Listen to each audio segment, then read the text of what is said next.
Welcome to another edition of the Corner Booth Podcast here from the Snowdon Deli. I'm Aaron Rand from CJD, along with Bill Brownstein of the Montreal Gazette, and our special guest today, Tom Mulcair, former leader of the NDP, now Canada's most sought-after political analyst. Thank you for being here. We Great to be with you guys. After all these years, made it tried. to the Snowdon Deli. I finally arrived. Yeah. And you know, the smoked meat is yours to take home. Like after the first one that I had, Yeah, when you I got can have here. another one. Yeah. Listen, there are so many things going on. I'm almost not sure where to start, but I heard something today, and I kind of want you to weigh in on that. We heard the American ambassador, Pete Huxford, tell a group yesterday in Halifax that he is disappointed with Canada for our elbows up approach, our attitude towards the U.S. And I heard that and thought to myself, do you not have any idea why this is the attitude? So what did you make of that? I thought it was part of the negotiation, setting things up for next year's review of the Canada-U.S.-Mexico trade deal. Everything is about the deal, as far as the Americans are concerned. This is a standard operating procedure for somebody who's trying to put somebody else on the defensive in a negotiation. Canadians are so prone to being apologetic about everything and anything. We apologize to ATM machines when we do something wrong. So we have the American ambassador telling us that he's disappointed in us, and our first reflex is to say, sorry, what did we do wrong? I'm with you. Maybe, he knows by the way, maybe he should realize that this is the world's best trading relationship. We take care of the northern half of their security, and we're in every single agreement from NATO that we signed from the beginning to NORAD that we're in with them in the States. And he's saying to us that he can't understand why Canadians are a little bit upset that Donald Trump all of a sudden wanted to destroy our economy. Right. This comes on the heels of FBI Director Kash Patel saying that not just fentanyl coming from Canada, terrorists coming from Canada. Where is this coming from? And they asked for some proof of no response. So the terrorism one goes all the way back to 9/11. Right. That one's been around forever. Right. With But now they're bringing it up senior again. American politicians just affirming that without evidence. And Patel is such a joke. I mean, his handling of the tragic shooting, of course, on that university campus is something that's going to be analyzed for a long time. His performance with elected members, being arrogant and pushy and trying to dictate to them what they can do and say and how much time they had. It was an embarrassment to see this guy. But when you look at Robert F. Kennedy Jr., when you look at this guy Patel, you realize, and by the way, the new head of the Environmental Protection Agency in the States has zero experience or expertise. The only thing he's ever done to be there, he was the lawyer who defended Donald Trump on one of the attempts to boot him out. So this is what he does. He puts in bootlickers, he puts in people who don't know anything, and he expects them to do anything and everything that he says. It's gotten to a point where, unembarrassed, Trump on Air Force One just yesterday said, look, 97% of Americans agree with me, so unless your news channel or your news network starts covering things fairly and shows that everybody agrees with me, well, we might remove your license. It is a Where very does he get dangerous those numbers precedent. from? I don't think there's 97%? any Well, question. obviously it's scientific. Donald Trump would never make anything Exactly. up or pull it out of thin air. 97% is, of course, the real number. So basically, if you don't flatter the guy, if you don't suck up to him, you're dead. Well, the Brits I believe that are the word is world endear. The word is endear, isn't it? If you don't do that to Donald Trump, endear yourself to him. I've been watching with awe the performance of the Brits. I mean, King Charles III and then Starmer just taking turns, sucking up to the guy. And he kind of enjoys it. Do you think they protected Canada in any of these discussions? Do you think they spoke up for us at all? No, but I do think it was clever of Carney to bring in the king to deliver the throne speech, because it was sort of a 2-for-1. He got the king to say nice things and to give certainly a hint to the Americans that this 51st state stuff wasn't on. And as an added bonus, of course, Mary Simon didn't get to deliver the throne speech because it would have been a big problem because she still can't speak a word of French. All right. I want to move away from that, if I can, for a second and talk about something else I heard the other day, and I did a bit of a double take. So in the wake now, of course, of the federal government going to the Supreme Court to challenge the use of the Notwithstanding clause, Pablo Rodriguez, Yes. the leader of the provincial Liberal Party, Say that. What's it called? Liberal. Yeah. Liberal. officially Liberal. came out and Liberal. actually said, his Yes. words, he believes Bill 21 He's has giving us- given Quebec social peace. Social peace. Yeah. This is true. He did say that. And of course, people who understand how politics works in this place can try to give him a little bit of cover, saying, well, he's got to say something like that because he comes out and says he disagrees with Bill 21. He might have a problem. But he has a problem now. Because the minute you start playing that game, saying that you agree with Bill 21, for people who don't always follow the numbers of legislation, Bill 21 is an infamous bill that the CAC brought forward that discriminates against religious minorities generally and Muslim women in particular. There's a chapter in there that can only apply to Muslim women.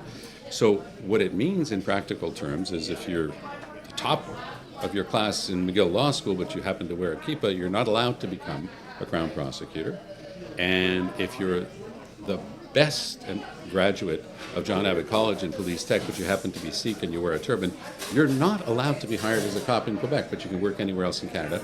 Or, and this is the important one as far as Pablo is concerned, if you're a young Muslim woman and you wear a headscarf, you're not allowed to be hired as a teacher. Now, why is that important? Well, because first of all, Rodriguez just said he agrees with that, because it's brought us social peace. There's no evidence of that, by the way, that there was not social peace without that.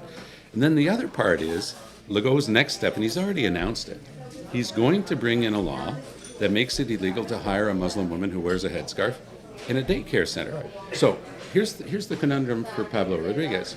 He says it's okay to ban a Muslim woman from teaching in kindergarten, because that's part of the school system, but he'll be against it if he says the same thing with daycare.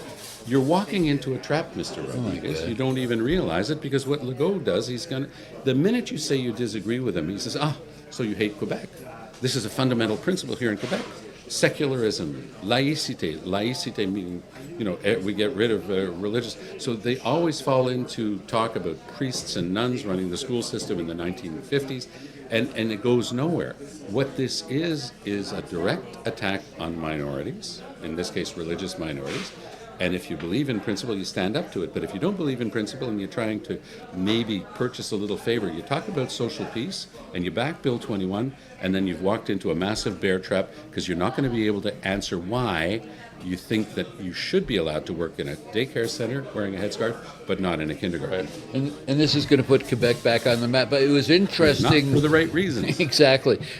Your last poll suggested that, the PQ's way in front. The Liberals had 27% support, and the CAC is like 11% or something, like almost non-existent or whatever the number was. But the fact of the matter is that growth for the Liberals is just that in Montreal, and that's it. And the regions, like you pointed, 15% amongst Francophones for Liberal support? Yeah, the Liberal support is 15% amongst Francophones. That's the number from the most recent polling, and it's been pretty well consistent. They only got 9% in Arthabaska riding in that by-election a few weeks back. So, they're in deep trouble outside of Montreal, but this was predictable, and I remember predicting it, because the caucus is comprised of people from, wait for it, Montreal. Right. So they look at a federal Liberal and they say, this is our kind of guy, let's put him in.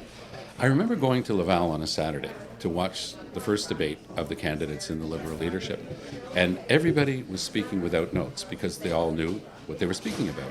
Pablo Rodriguez had a massive 3-ring binder, and he kept flipping from page to page looking for something to say or add, because he knows nothing about Quebec public administration, Quebec institutions. He's not part of it. It's never been part of him, and he's never had any support for it. So somehow that caucus said, he's our guy.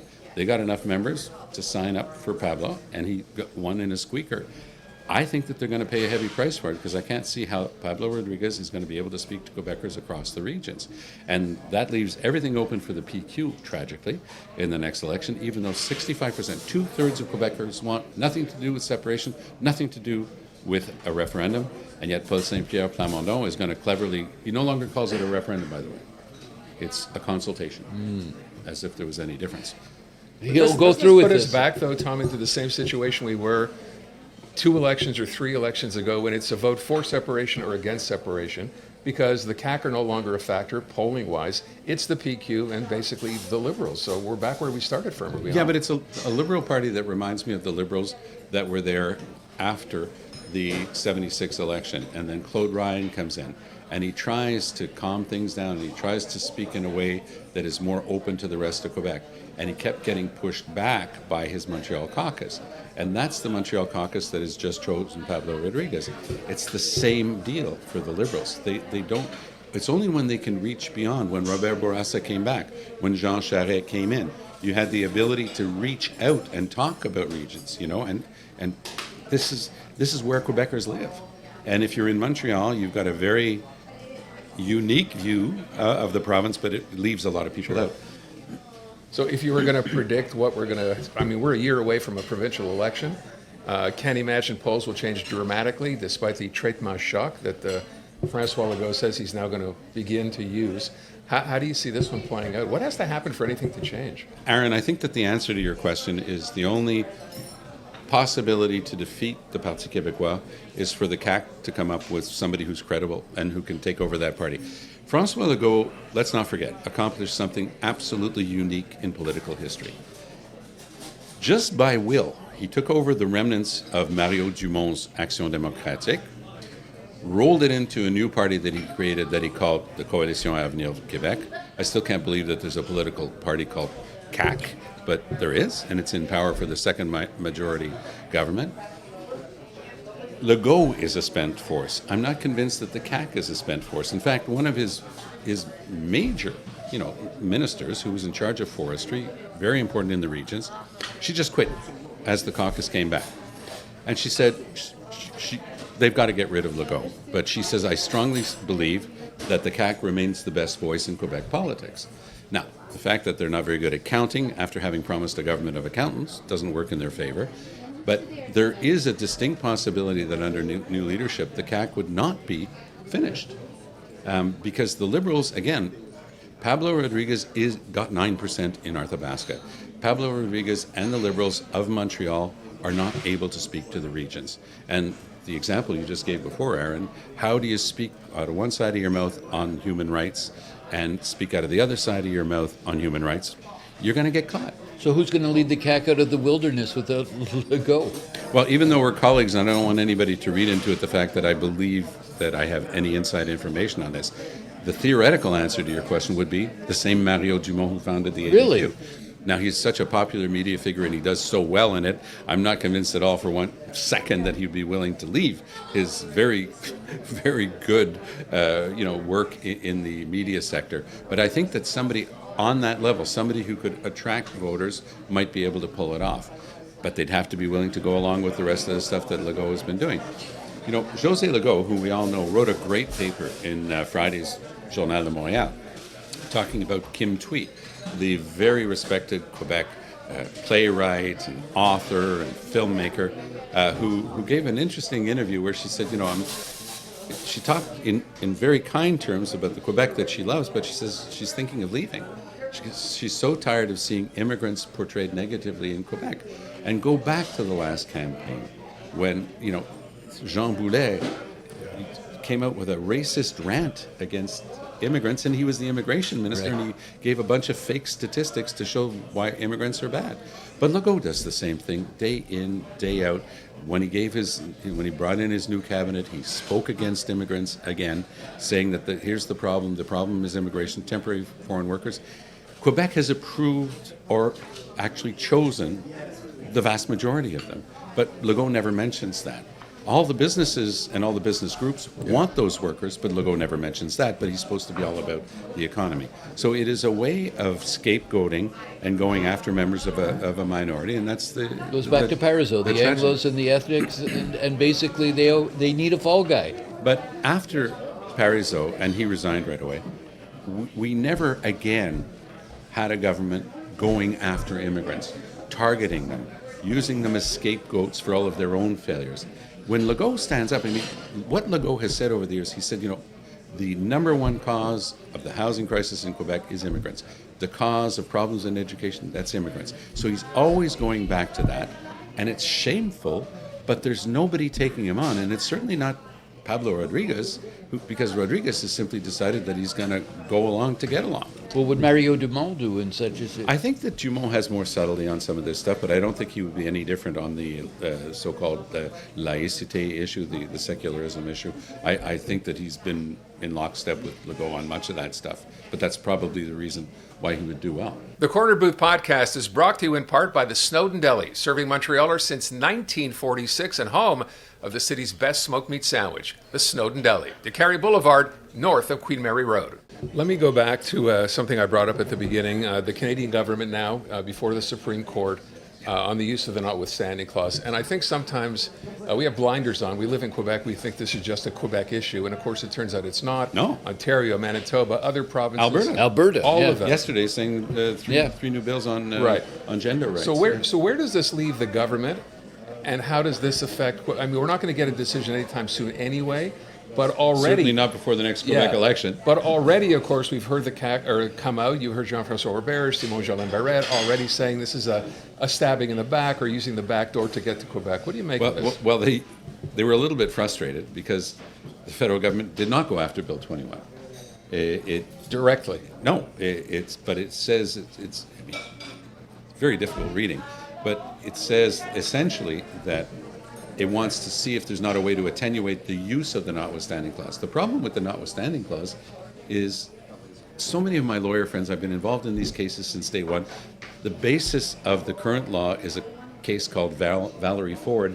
I know Valerie Ford.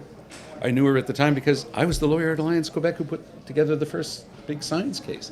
And she had her wool shop in the Pointe Claire Shopping Centre, and she won that Supreme Court case. But the Supreme Court also said that when Quebec brought in the Notwithstanding clause, that was Section 33 of Trudeau's Constitution. Trudeau made that deal with the 8 other provinces to get them to sign the 1982 Constitution. And now so many of my really bright, experienced lawyer friends are trying to find different ways to argue that the Notwithstanding clause doesn't really say what it says, and that the Supreme Court was probably wrong in the Valerie Ford, iteration. This just in. It is an absolute flaw in our Charter of Rights. The only way to get rid of it is to change the Charter of Rights. The Supreme Court has no authority whatsoever to rewrite the Constitution. Trudeau made that backroom deal with the 8 provinces to get them to sign the 1982 Constitution. Change the Charter of Rights? That'll be fun. Well, that's my whole point. I mean, not just change anything in the Constitution. The minute you start that, you've got a long list, starting with First Nations, Inuit, and Métis people, who will say, sorry, we were left out in so many different ways, we want to get back in. And then you'll have every other group coming in and saying, well, no, our stuff is badly stated, so it ain't going to happen. I think that's the point you were making, though, and I think you're right.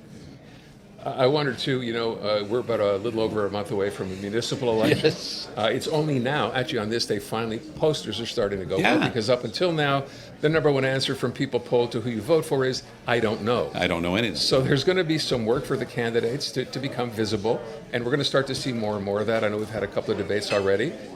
At this stage, Tom, just curious, who do you think is doing the best job so far?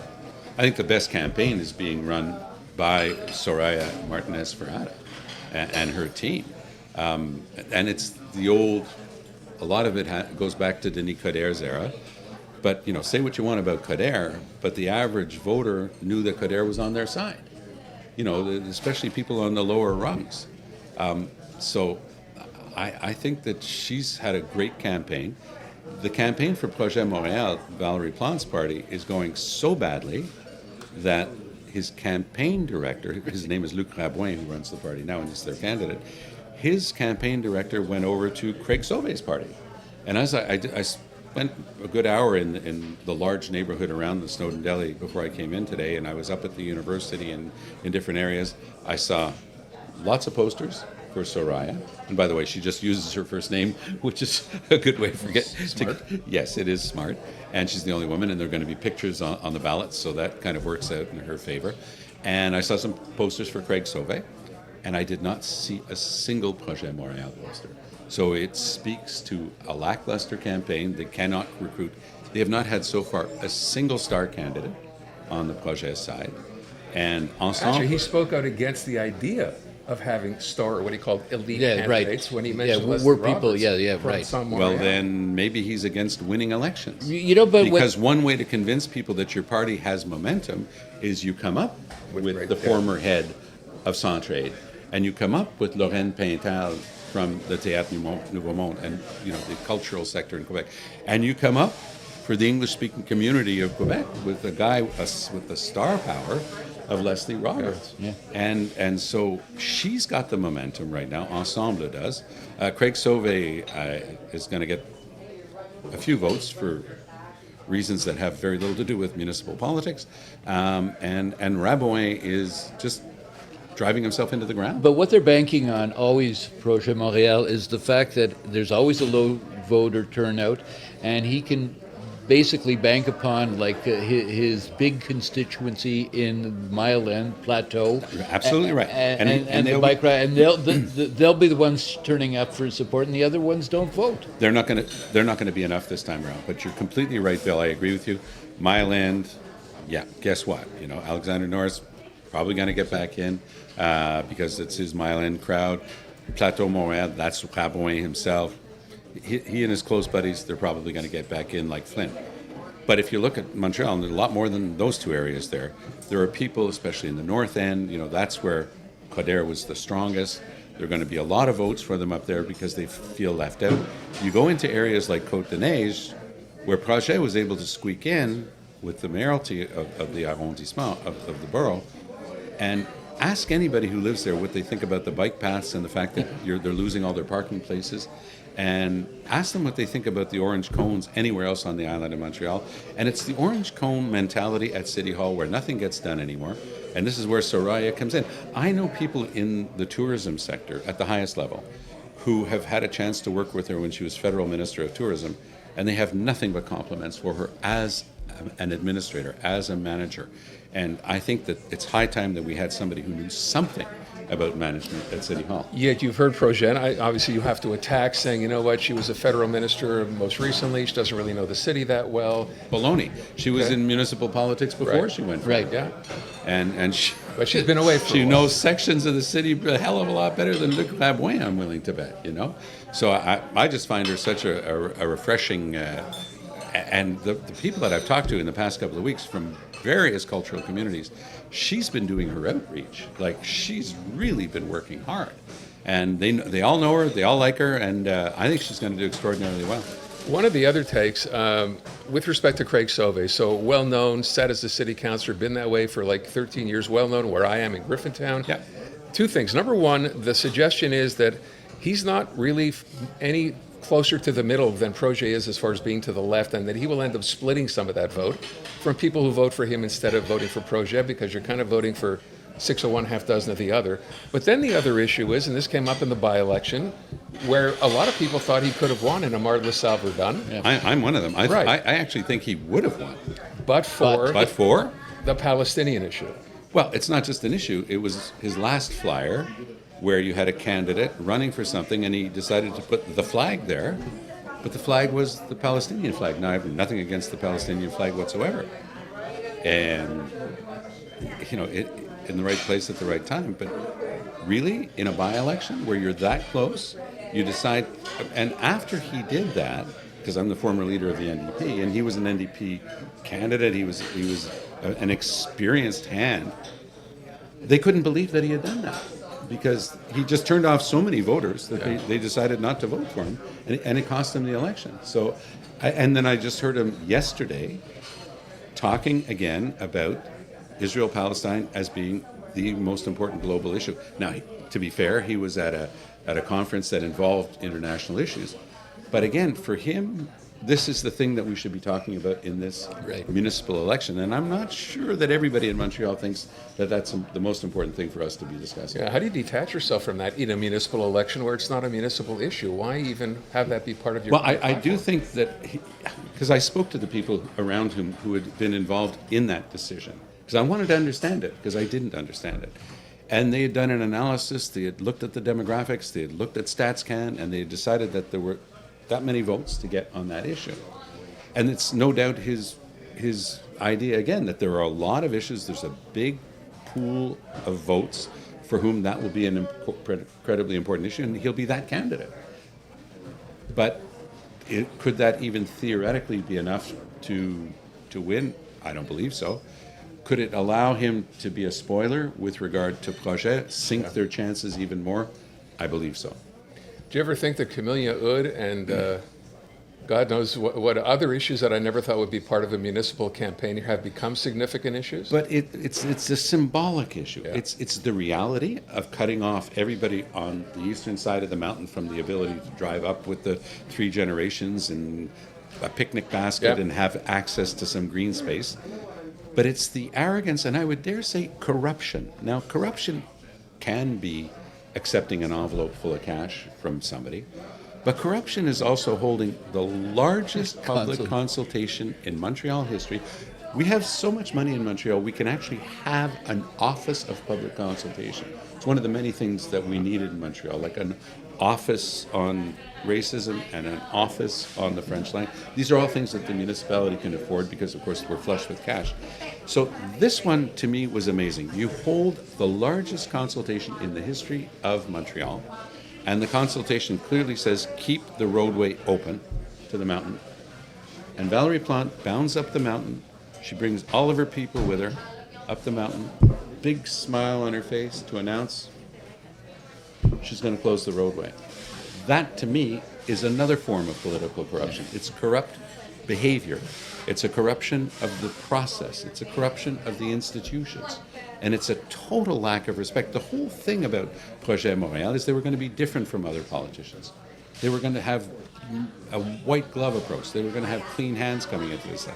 When I saw them do that, for me, it was over for Projet Montréal. And by the way, it was over. We're going to listen to the people. Sure. Yeah. And then do the results of the consultation, of course, overwhelmingly against doing just that. By the way, I asked Luc Rabouin about that, what you just said, about ignoring that consultation, to which he said, but there were other recommendations in there, so we're not following this one, we're following a different one. And that's why Luc Rabouin, by the way, he's a very smart guy.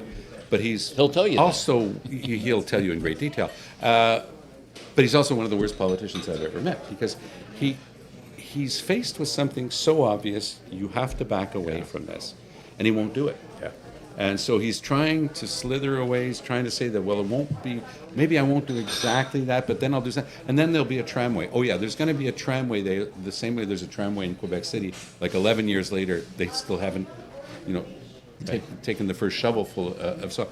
There's never going to be any of that stuff. It's all just malarkey. But I think that Alexander Norris, to mention him for the second time, had the most famous take on this. It was on your show. Yeah. It was an absolute classic because he said, well, all they've got to do is park at the Royal Vic and walk up the mountain. So you can see Grandma, she's carrying the basket. The parents have got the kids in tow. And of course, there's no place to park at the Royal Vic, but that doesn't really matter because in the telling by Projet Montréal's representative in the Mile End, that's what families should do. That is disconnected from reality. It says everything you need to know about the ideology of that particular party on that issue. Yeah. But speaking of consultations, so you say that the PQ is going to do a consultation, not a referendum. Big difference. Yeah, there's a big difference. So what if the overwhelming majority of the consultation say, nah, we're not for this? Well, then we start all over again. And that's the thing. Quebecers are trying to send a message to Paul Saint-Pierre Plamondon is, you seem to be pretty smart.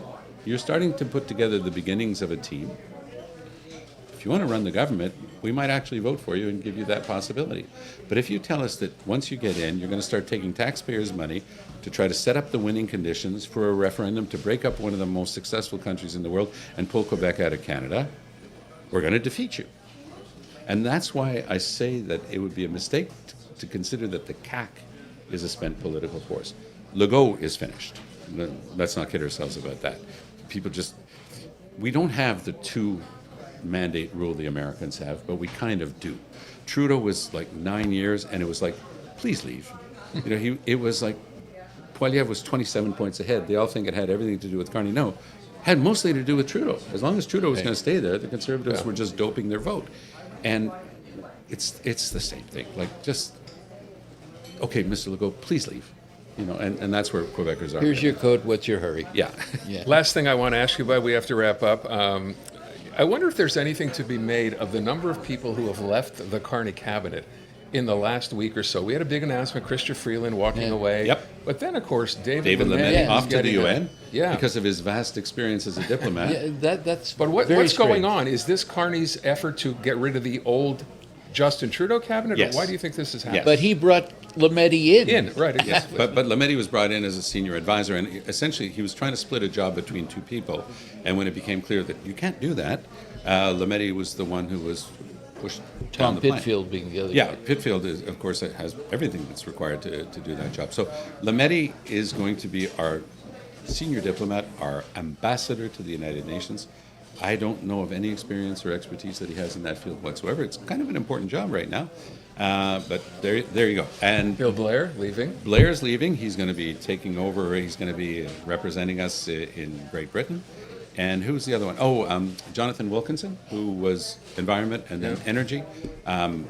He hasn't said yet whether he's going to accept to be named somewhere, but he's planning to leave too. And so what you have is the ability for Carney, one, to bring in new blood that represents him. And I am getting on background very strong indications that Carney is very impatient with the abject incompetence of some of the people he brought in from the Trudeau era. The reaction is, how did you ever become a minister? Like, he didn't have time to vet them. They were senior ministers. Well, they must have something going for them. A lot of them just actually don't. But if you saw the beginning of the week, first question period, Gregor Robertson, former mayor of Vancouver, gets a couple of questions on housing, stands up, hits them out of the ballpark. The guy is a finished product, super experienced, smart, presents extraordinarily well. He's the type of guy that you need. And so, one, I just said the type of guy, should be the type of person, because one of the knocks against Carney is that, especially since the departure of Freeland, there are not, look at his whole cabinet we just described, his whole structure, it's all guys, everybody around him, all men. And his senior roles are all men. So he's going to have to make a super effort to recruit a couple of women to high-level cabinet posts. By the way, there are a couple of women who have just been named, one for the new housing bureaucracy, and one for the new infrastructure bureaucracy, but those are not people around the cabinet table. So you hanker to get back into politics once again? Pas tout, not one bit. This is my gig now. This is the part that I love. We are out of time. I want to thank you so much for taking the time to come by. Thanks for the and invite. join us. Appreciate it. Thanks, And we will Tyler. see you Good. again Great. soon on the next edition of the Corner Booth Podcast.